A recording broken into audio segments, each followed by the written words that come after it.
வணக்கம். இது மின்னம்பலம். நான் விஷால் புலிவர். நேற்று இந்தியா டுடே ஊடகத்தில் தமிழ்நாட்டினுடைய அமைச்சர் பிடிஆர் பழனிவேல் தியாகராஜன் அவர்கள் ஒரு நேர்காணல் கொடுத்திருந்தாரு. இந்தியாவினுடைய பிரபல ஊடகவியலாளரான ராஜ்தீப் சர்தேசாய் அவர்கள் அந்த நேர்காணலினுடைய நெறியாளராக இருந்திருந்தாரு. அதில் பார்த்தீங்கன்னா பல்வேறு விதமான விஷயங்கள் சமீபத்தில் நாடாளுமன்றத்தில் ஏற்பட்ட சர்ச்சையாக இருக்கட்டும், தமிழ்நாடு சந்திக்கக்கூடிய அந்த டீலிமிட்டேஷன் பிரச்சனையாக இருக்கட்டும் அல்லது மும்மொழி கொள்கையாக இருக்கட்டும், இந்த பிரச்சனையை மையப்படுத்தி அந்த நேர்காணல் அப்படின்றது தரப்பட்டிருக்கு.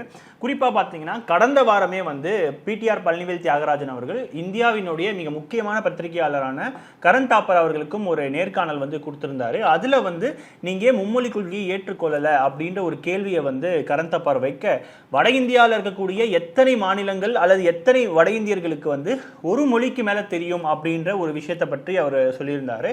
அது தொடர்பாக தி ஹிந்துலையும் பாத்தீங்கன்னா ஒரு டேட்டா வெளியா இருந்தது. நம்மளும் அதை பற்றி ஒரு காணொலியை வெளியிட்டோம்.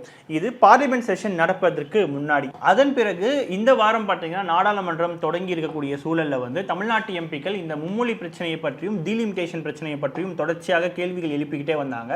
இதற்கு பதிலடி கொடுக்கும் விதமாக ஒன்றிய அமைச்சர் தர்மேந்திர பிரதான் தமிழ்நாட்டினுடைய எம்பிக்களை பார்த்து நீங்க நாகரிகமற்றவர்கள், உங்ககிட்ட ஜனநாயகம் அற்றவர்கள் அப்படின்ற மாதிரியான வார்த்தைகளை பயன்படுத்தியிருந்தார். இது மிகப்பெரிய ஒரு சர்ச்சையா ஏற்பட்டிருந்த சூழல்ல நேற்று பிடிஆர் அவர்கள் இந்தியா டுடேல ஒரு முக்கியமான நேர்காணலை கொடுத்திருக்காரு.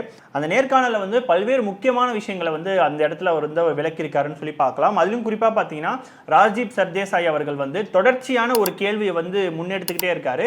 ஹிந்தி அப்படின்ற வார்த்தை அந்த டாக்குமெண்ட்ல, அதாவது அந்த மும்மொழி கொள்கையிலும் சரி அல்லது புதிய கல்விக் கொள்கையிலும் சரி எங்கேயாவது கொடுக்கப்பட்டிருக்கா அப்படின்றத அழுத்தம் திருத்தமாக அவர் சொல்லிக்கிட்டே வந்தாரு. அதற்கு பிடிஆர் அவர்கள் சரியான ஒரு பதிலடி கொடுத்திருக்காரு.